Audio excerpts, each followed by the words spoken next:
Bonjour à tous. Aujourd'hui, on est à l'Institut Polytechnique de Saint-Louis avec les étudiants en génie mécanique 2 et on va découvrir ensemble l'impression 3D en installant la Ender 3S100+. Donc, si vous voulez savoir comment fonctionne l'impression 3D de A à Z, cette vidéo est pour vous.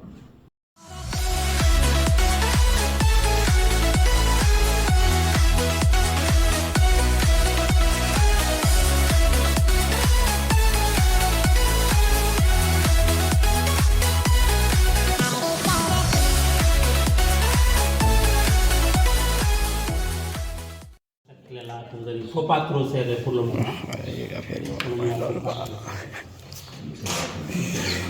Maintenant, regardez ce que je fais.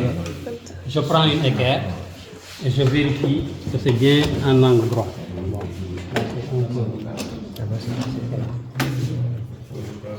Donc, je vérifie que c'est bien en angle droit. Là, est-ce que c'est droit? Là, maintenant, c'est droit. Maintenant, il ne faut pas trop forcer parce que avec les encoches là, quand on serre, ça va se redresser au fur et à mesure. Donc il faut juste relâcher. Par exemple, là, c'est pas droit. Voilà. Il faut que ça soit juste droit. Maintenant, je serre un peu. Après, voilà. Vous pouvez serrer un peu. Après, prenez. Maintenant, tournez dans l'autre sens.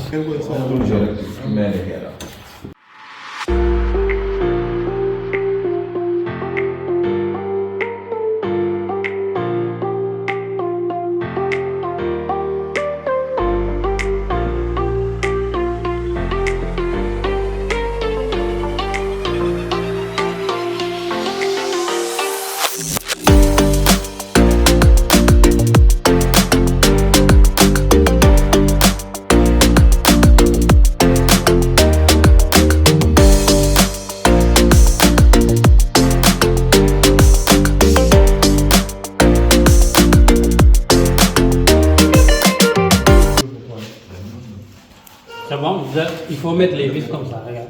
Vis écrou, tu mets ça dans l'autre sens.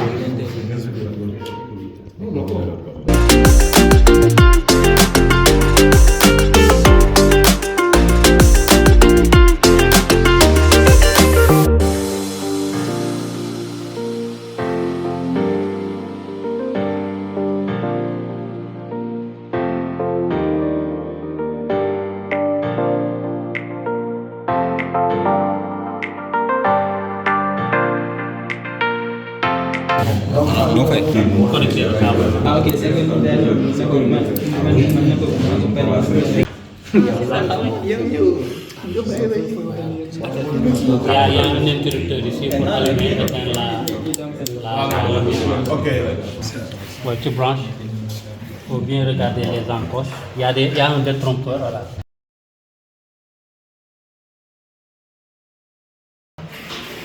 Appuie à fond. Non, c'est pas bon.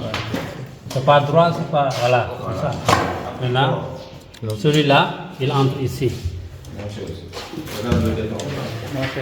De toute façon, aucun des câbles ne peut entrer dans. C'est tous des dimensions différentes. Donc, chacun vous le brancher dans l'encoche correspondante.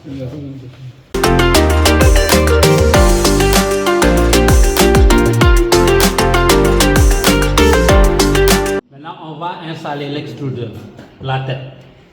Donc, si vous regardez, il y a une vis ici. Vous prenez ça comme ça. Cette position-là. Mettez ça dans cette position. Maintenant, si vous prenez la tête, le BLTH, le capteur là, il est à droite, comme ça. Regardez. C'est comme ça. La buse vers le bas. La buse vers le bas. Maintenant, ça, c'est de l'autre côté. Maintenant, quand vous venez, attendez, je vais tourner. Ouais, cette vis-là, je pose ici. Comme ça, tout simplement. Vous mettez ça à partir du haut, vous faites comme ça, vous posez la vis et vous faites descendre. Voilà. Ouais. Maintenant, il y a ces vis-là. Il y a ces petites vis-là. Ça, vous allez prendre. Tu as descendu.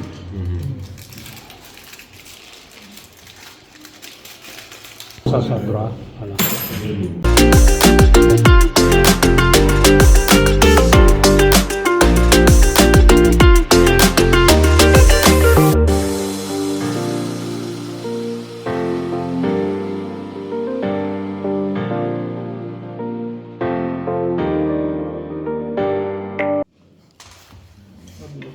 Celui-là, le grand, celui qui entre au niveau. Bon, il vaut mieux sur l'accès. Donc, vous mettez. Non, ça, c'est dans l'autre sens. Voilà. Je fais comme ça. Je fais comme ça. J'enlève la clé et j'appuie, c'est tout. C'est bon, hein? C'est bien branché. Hein?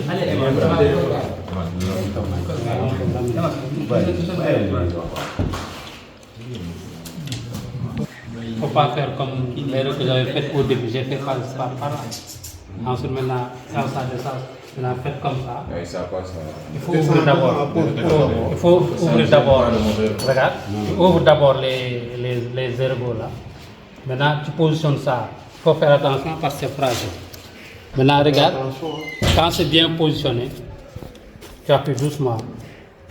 Ouais, ça va s'accrocher de lui-même. Si c'est droit, tu appuies doucement et puis ça va s'accrocher. Il y a toujours le détrompeur. C'est comme ça. Le filament, le rouleau va venir se poser ici. Bon, on peut voir ça. Maintenant, on prend ça, moi je prends ça. Si c'est pas la bonne position, j'enlève, je mets sur l'autre côté. Maintenant, si je fais comme ça, le rouleau va être de ce côté. Maintenant, pour l'accrocher, c'est très simple. Faites comme ça. Vous appuyez et vous appuyez, tout simplement. Regardez, quand je fais comme ça s'accroche. Ensuite, j'appuie vers l'arrière. C'est tout. Il faut accrocher devant d'abord, voilà. Maintenant, quand vous appuyez, voilà, ça c'est tout. Maintenant, il faut correcter le capteur de filament. Vas-y, correct, le capteur de filament. Il faut bien regarder, c'est pas la bonne position. Voilà.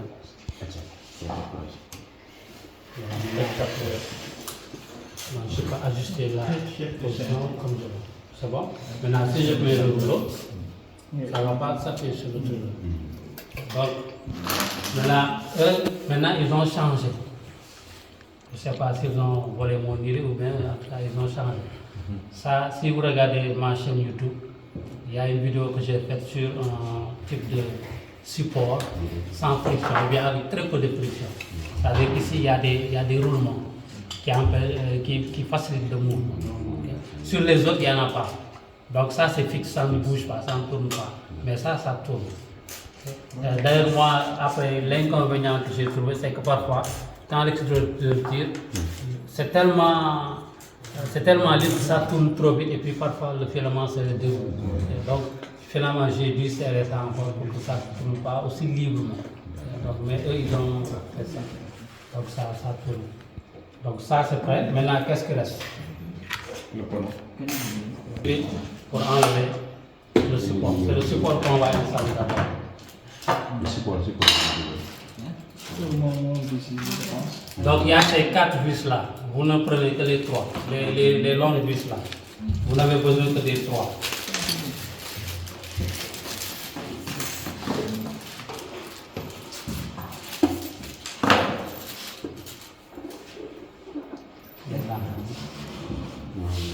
Regardez, mettez ça, attendez, mettez.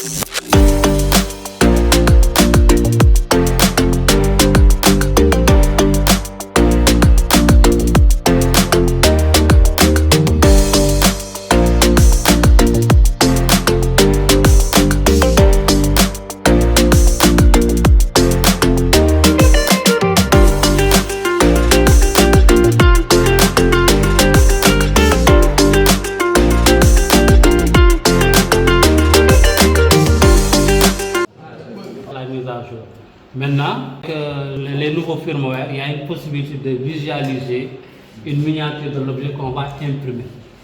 Mais ça, on ne peut pas le faire si on passe directement à la dernière version. Il faut absolument passer par la version V8 du firmware. Donc, je vais vous montrer comment faire. Donc, j'ai déjà téléchargé ça. Mais avant, on va installer la version V8 de création, sinon ça ne va pas marcher. On a deux groupes ici. Ici, ça se termine par F1, F103, ici F4. F400, lequel on va utiliser? 401. Celui qui se termine par 401. Celui-là qu'on va utiliser. Donc je vais extraire ça. C'est celui-là. Je vais extraire.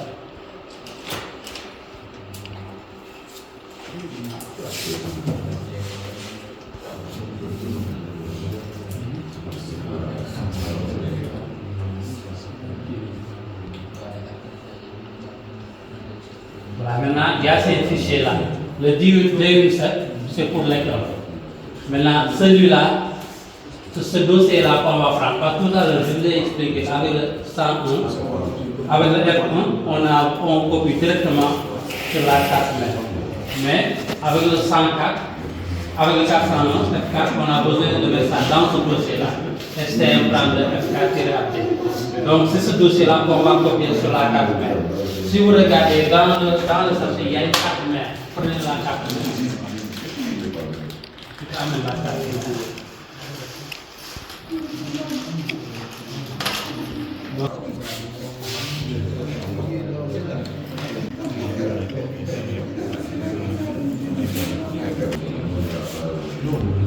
Donc, première chose que je vais faire, je vais formater la carte mère, mais pas n'importe quel format. Ici, je vais prendre FAT32. Ici, là, vous voyez, taille d'unité d'allocation, mais 32 kg par heure. Au lieu de 32, je prends 4096. Ok. C'est le format qui est visible par la carte. Si je prends un autre format, il peut y avoir des problèmes de lecture. Donc, c'est ce format-là que je prends et je formate. Je demande le formatage. 4096. 4096, ok. A priori, c'était à 32. Donc, prenez 4096. Et c'est FAT 32, pas inter, mais FAT 32. Donc, le formatage est terminé. Maintenant, je viens dans le dossier. C'est ce dossier-là que je vais copier sur la carte. Je copie le dossier en entier. Si c'était les F1, je copie uniquement le fichier, le firmware. Mais ici, je le copie, mais parce que si vous regardez dans le dossier, il y a le firmware qui est à l'intérieur. Donc, c'est ce dossier-là que je vais copier sur la carte mère.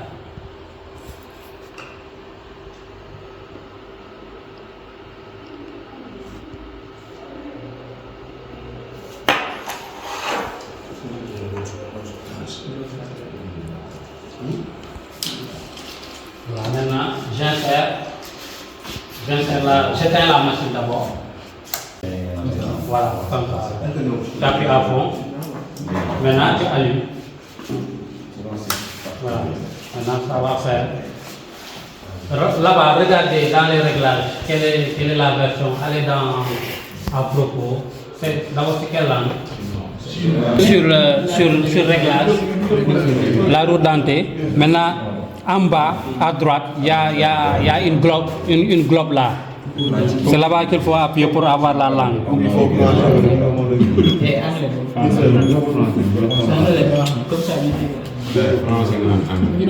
Ça y est, la machine, il vaut mieux.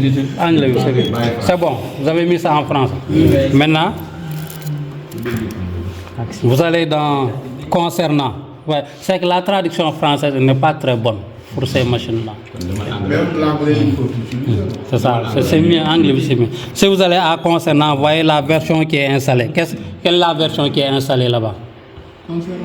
Oui. Qu'est-ce qui est écrit là? V105. Non, nous, on a fait la mise à jour. Eux, ils n'ont pas encore fait là. Qu'est-ce qu'ils ont mis comme version 2.0.28 F4. 28 F4. Écran V1.05. Ok, donc c'est la dernière version qu'ils ont installée. Maintenant, on peut, parce que là aussi c'est 2.0.8 extra. Maintenant, on va vérifier.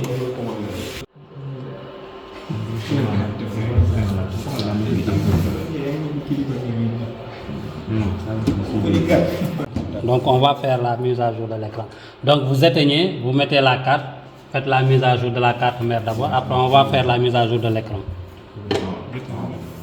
Attendez. Lui qui a fait le firmware là, écran version 1.0, c'est bon, hein? Allez dans Settings, About. Qu'est-ce que ça a mis? Pour FWV, firmware version.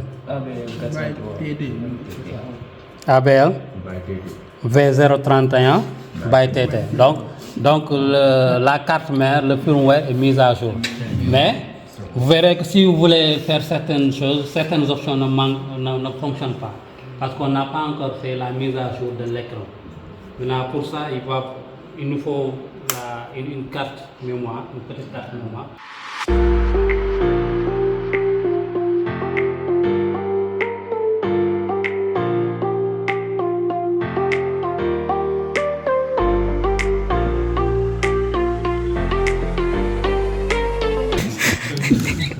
Donc vous enlevez le couvercle et vous rebranchez. Et là, vous voyez là où on met la carte. En bas, il y a la carte, il y a l'encoche pour la carte mémoire. C'est ça un peu ici. Moi, je vais juste couper ça ici. C'est là que pour les écrans qui ne sont pas tactiles. Il y a des écrans qui ne sont pas tactiles. Il y a un bouton rotatif qu'on utilise. Ça, c'est le problème. Mais ici, l'écran tactile là, c'est le D87 qu'on va utiliser. Donc, à l'intérieur, il y a tous les fichiers, images et qui font fonctionner l'écran. On détermine les zones tactiles. Et puis, à chaque zone tactile, on affecte un code BP qui va être renvoyé au niveau de la carte mère pour être interprété par le système. Donc, ça, ce sont les fichiers. Maintenant, tous les autres fichiers qui sont compressés. C'est des fichiers images qui sont compressés, qui sont mis à l'intérieur.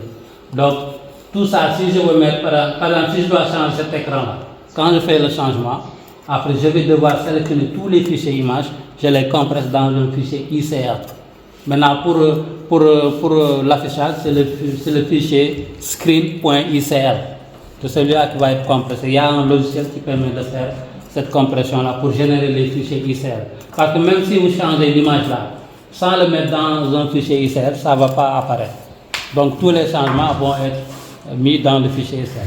Maintenant, ce fichier-là, ce dossier-là, David, c'est celui que je vais copier sur la carte mère, que je vais mettre sur l'écran, ensuite rallumer pour faire la mise à jour. Maintenant, il y a un fichier David que j'ai déjà personnalisé avec les logos de l'UPSL. C'est ça qu'on va mettre. Et puis c'est le fichier qui vient avec la version du firmware de Thomas Fokker. Parce que comme j'ai dit, il y a beaucoup plus d'options. Il y a des options qui sont sur ce fichier-là, qui ne sont pas sur l'autre.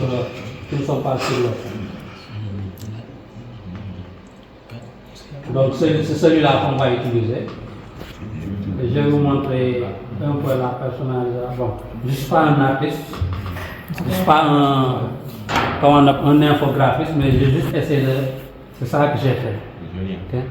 Donc là, on est obligé de mettre le logo de Creality parce que c'est le produit. Maintenant, j'ai mis le logo de l'IPSL ici, ensuite UGB, etc.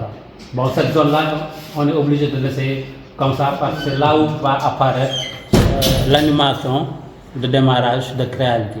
Donc c'est ce fichier d'accueil, cette image d'accueil que j'ai mis pour la personnalisation. Comment? Comment? Comment j'ai mis ça? Non, ça, moi, je ne me fatigue pas, comme je ne suis pas infographe, ça je l'ai fait avec Paint. J'ai pris juste les fichiers. D'abord, les logos là, j'ai enlevé le fond. Il y a des logiciels ou bien même un site qui permet d'enlever les fonds des images. J'ai enlevé les fonds, je les ai copiés ici. La seule chose importante, c'est de respecter le format. Et donc ça, c'est 480 sur 800. Donc 480 pixels de largeur, 800 pixels de hauteur. C'est ça. Donc tous les fichiers images, c'est 480 sur 800. Parce que c'est ça maintenant, dans le fichier ICL, c'est ça le plus important. Parce que si je fais comme ça, je ne mets pas ça dans le fichier ICL, ça ne va pas marcher. Maintenant, pour ça, il y a un logiciel qui s'appelle David Regus. Donc le logiciel il est là, c'est Devin Degis. C'est un logiciel qui est utilisé pour la technologie Devin pour personnaliser l'écran Devin, l'écran tactile.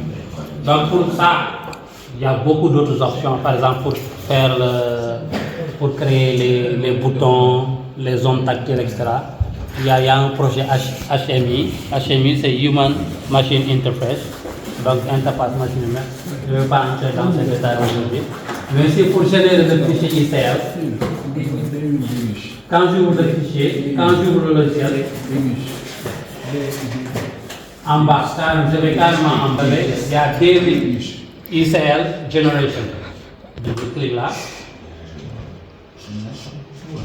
Ça m'ouvre. Maintenant, je vais sélectionner le dossier. Vous voyez, tout est en anglais. Ce logiciel-là, c'est soit en anglais, soit en chinois. Donc, je vais être obligé d'utiliser l'anglais. Donc, je sélectionne le dossier. C'est mon dossier qui contient des images. Comme j'ai dit, je l'ai copié sur le bureau. Il s'appelle Devin Customize. Il est là. Je sélectionne le dossier. Et là, normalement, je dois m'afficher la liste de tous les... Voilà, donc là, c'est la liste de tous les fichiers images qui sont dans le dossier. Je clique sur l'un, je fais CTRL A. Ensuite, je fais Set Selected. C'est pour appliquer les paramètres. Voilà, on laisse les paramètres par défaut parce que c'est les meilleurs paramètres. Donc, je clique sur Set Selected. C'est appliqué. Maintenant, je clique sur Générer. Maintenant, je viens ici. Comme ce sont des fichiers de l'écran d'accueil, vous voyez, il y a beaucoup de fichiers ICL, mais je prends celui-là, 28 screen ICL. Je clique enregistrer, je remplace, je fais OK. Maintenant, il va me générer le fichier ICL. Sinon, le changement ne va pas être pris en compte. Voilà, le fichier est généré.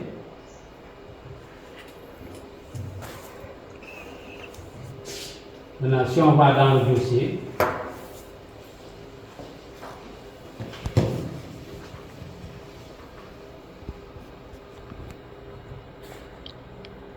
donc il y a les fichiers images, mais il y a aussi les fichiers ICL. Celui qu'on a généré, c'est celui-là qu'on a généré. Donc dans ce fichier, il y a tous les fichiers images qui sont ici. Il y a tous ces fichiers. Donc maintenant, c'est ce dossier-là que je vais utiliser. Mais bon, là, je ne vais pas l'appeler Devin Set Customize. Je vais enlever le Customize. Ça doit s'appeler juste Devin Set. Maintenant, c'est ça que je vais copier sur la carte mémoire. Là aussi, c'est la même chose, il faut formater ça. Si ce n'est pas déjà bon, là j'ai déjà formaté. Je vais déplacer ça ici pour ne pas avoir à l'utiliser.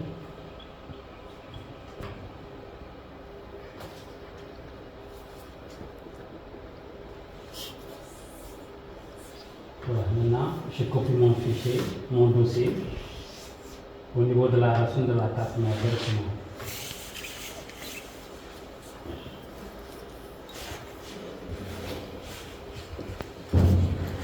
Voilà. Maintenant, je prends la carte mère de l'écran. Au niveau de l'encoche, j'insère ça à fond.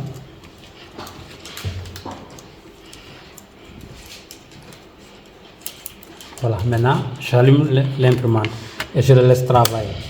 Voilà, donc ça c'est le private qui marche. C'est soit le Devin, soit le private. Mais là, comme je dis, pour le private, je n'ai pas les fichiers sources, sinon j'aurais pu personnaliser ça.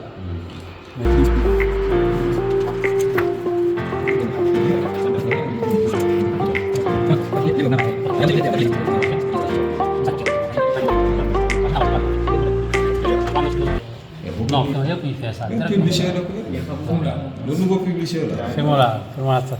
Voilà, maintenant c'est terminé. Maintenant, j'éteins l'imprimante et j'enlève la carte mémoire. Vous pouvez mettre ça, mettez la carte mémoire allumée. Mettez la carte mémoire et vous redémarrez.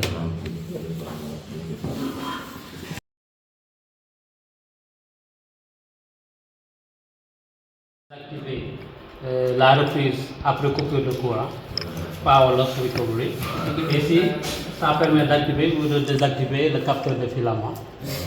Maintenant, ici, il y a d'autres options pour activer et désactiver les moteurs, faire le retour, home, activer, désactiver le son, etc.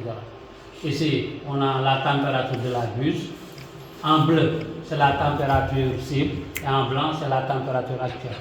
Ici, c'est la température du plateau. Ici, c'est la position Z, la position de la buse au niveau de l'axe Z. Ici, c'est le pourcentage des ventilos. On a tous ici appuyé pour démarrer, arrêter, etc. Il y aura d'autres trucs qu'on pourra montrer après.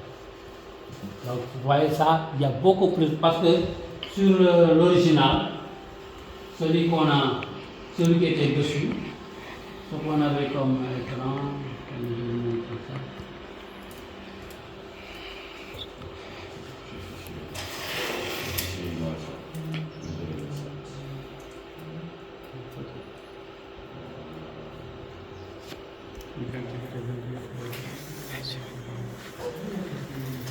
Donc, à l'original, c'est ça qu'on avait.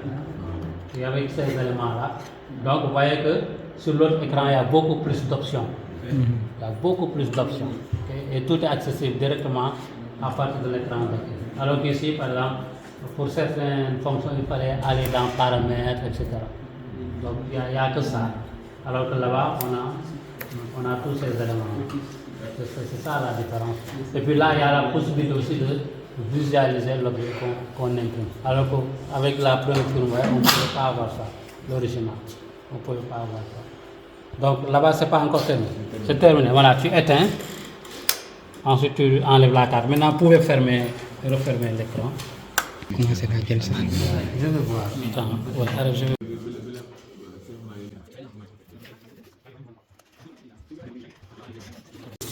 Ça permet de mesurer l'amplitude des températures qui peuvent être utilisées.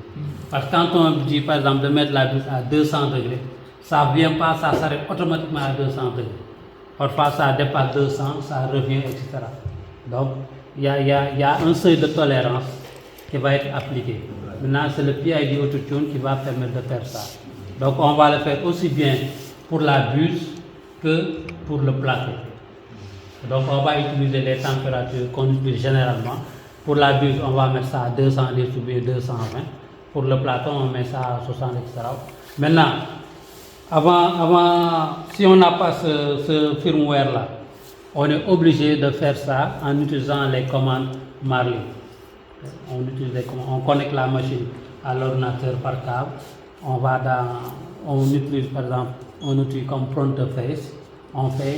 On entre les commandes pour faire le PID Autotune. Mais ici, c'est intégré directement. On peut le faire directement à partir de là. Maintenant, entre-temps, vous savez, les boutons là, on les avait serrés à fond.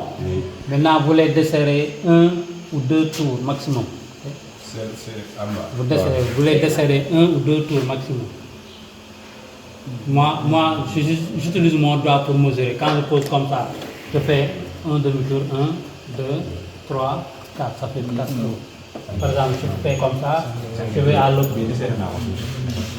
2 tours là. 2 tours maximum. 4 demi-tours. Oh, regarde, c'est pile. Regardez, moi ce que je fais.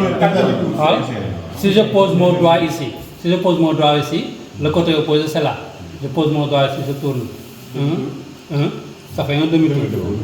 2, 3, 4, ça fait 2 tours. Ou parfois même un demi, c'est bon. De toute façon, on va devoir gérer ça, régler ça.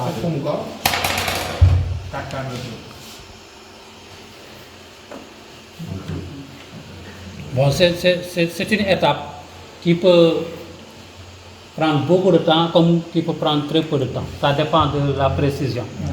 Mais même si ça nécessite des heures, il faut vraiment le faire parce que le niveau du plateau. Parce que ça permet de mesurer la distance entre le plateau et la buse. Okay? Parce que normalement, ça doit être entre 0,18 et 0,2 mm. Donc c'est bon? C'est bon. Maintenant, vous allez sur paramètres. Non, non, prêt. Oui, paramètres, oui. Allez sur paramètres. Non, mais c'est pas grave, c'est pas loin. Le temps que ça arrive. Allez sur paramètres. Ensuite, mise à niveau. Mise à niveau. Mise à niveau. En bas, il y a aux. C'est LVL, c'est auxiliaire leveling, nivellement auxiliaire ou manuel. Vous cliquez sur aux leveling. Donc ça vous affiche des points, différents points. Il nous faut, vous appuyez sur le 1. Au milieu, il y a 1. Vous appuyez sur le 1. Appuyez sur le 1, ici. Voilà. C'est bon. Maintenant, on essaie de voir si ça bouge, si c'est serré ou pas. Si ce n'est pas serré. Maintenant, à côté, il y a deux boutons. 0,01 et 0,05. Okay. Bon, maintenant, si c'est trop haut, vous appuyez sur 0,01. Si c'est très proche, vous appuyez sur 0,05, mais en bas, pour que ça descende, jusqu'à ce que ça serre un peu le papier. Donc, oui. Commencez par 0,05, ensuite 0,01, ça dépend.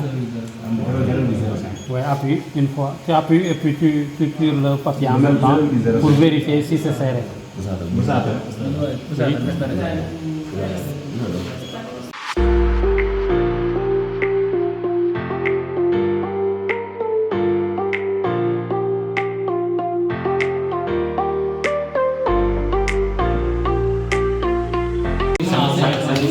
Oui. Serre touch. Il y a serre touch. Vous appuyez dessus. Serre touch, c'est bon. Normalement, vous devez avoir maintenant 5 carrés. Okay. Maintenant, vous cliquez sur Assisted. Assisted. C'est bon. Maintenant, vous n'avez que 4 carrés. C'est bon. Maintenant, vous cliquez sur Autorang. Autorang. Enlève le papier. Voilà, maintenant regardez. Bon, là par exemple, moi il me dit pour le bouton 1. Pour le bouton 1, non, non, là ça peut être différent. Ici par exemple, pour le bouton 1, c'est 0 partout, 0 down, 0, turn, 0 minutes. Donc là, il me dit pour le bouton 2, d'abaisser ça de 4 minutes. 4 minutes, c'est juste quelques degrés. Donc j'abaisse, quand il montre d'ailleurs le sens, il me dit de tourner ça comme ça pour abaisser de 4 degrés. Donc je tourne un tout petit peu, comme ça.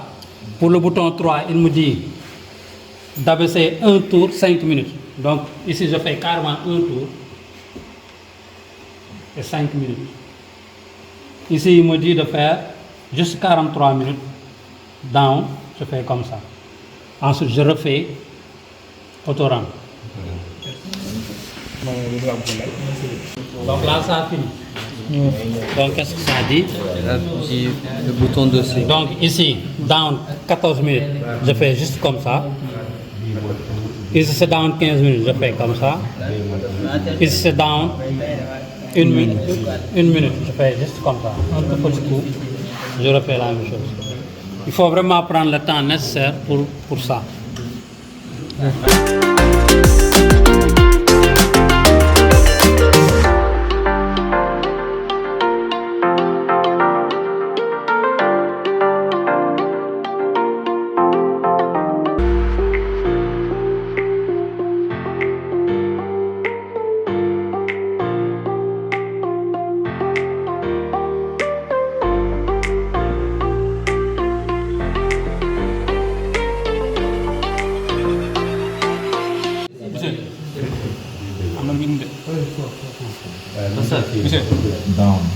Ok, c'est bon. Voilà, maintenant, non, je retourne à auxiliaire. Maintenant, je refais le haut ici.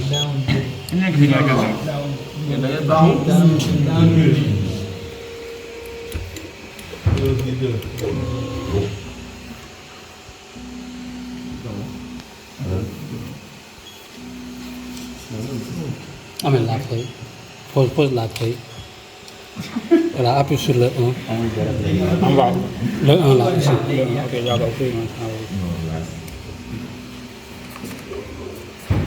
Voilà, là, on descend encore un petit peu. 1,35.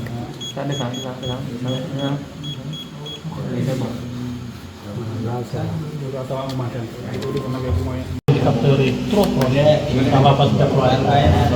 Faut pas faire ça. Mais là, ça fait un autre test. Si ça fait ça 2-3 fois, ça ne marche pas maintenant, il s'arrête. C'est à toi maintenant de régler encore la hauteur, ce qu'on appelle l'offset. Oui, oui. Donc, il est en train. On attend. Vous avez toujours parlé de est-ce que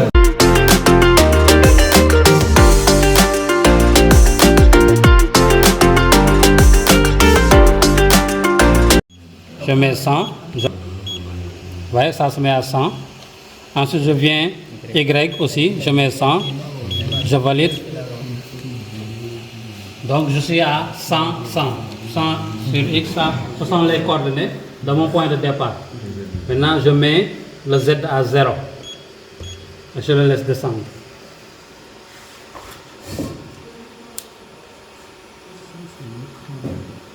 Voilà, c'est bon. Maintenant, je vais déplacer l'axe Y d'avant en arrière pour juste avoir une ligne de repère. Voilà, là, maintenant, il est très visible.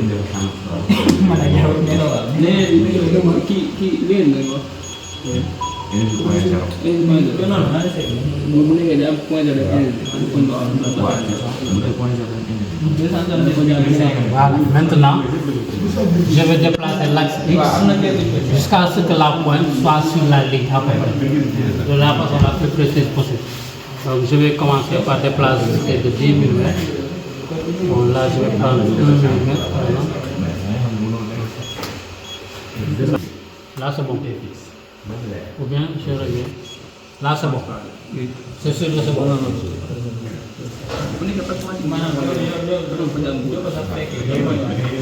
C'est bon, hein? Voilà. Maintenant, là, c'est bon. Maintenant, je fais la même chose avec l'axe Y, jusqu'à ce que la pointe soit sur la ligne là. Donc, je vais commencer par me déplacer de 10 mm.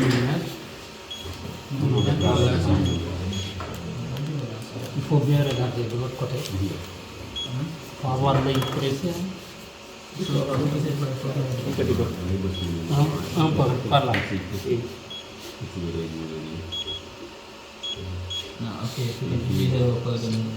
Est-ce que tu vois?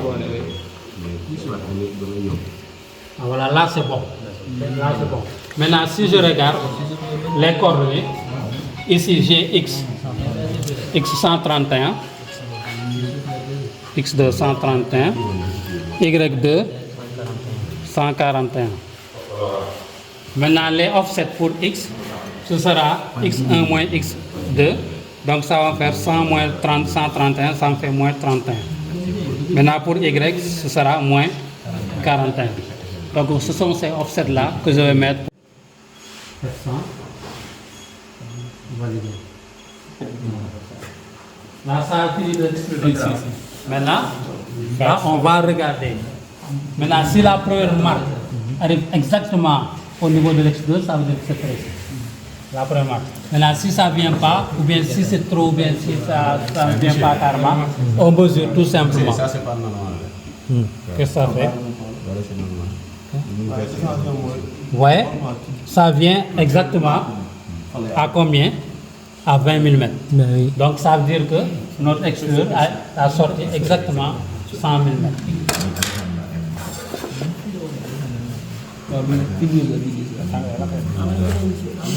Ada pen, itu mah pen.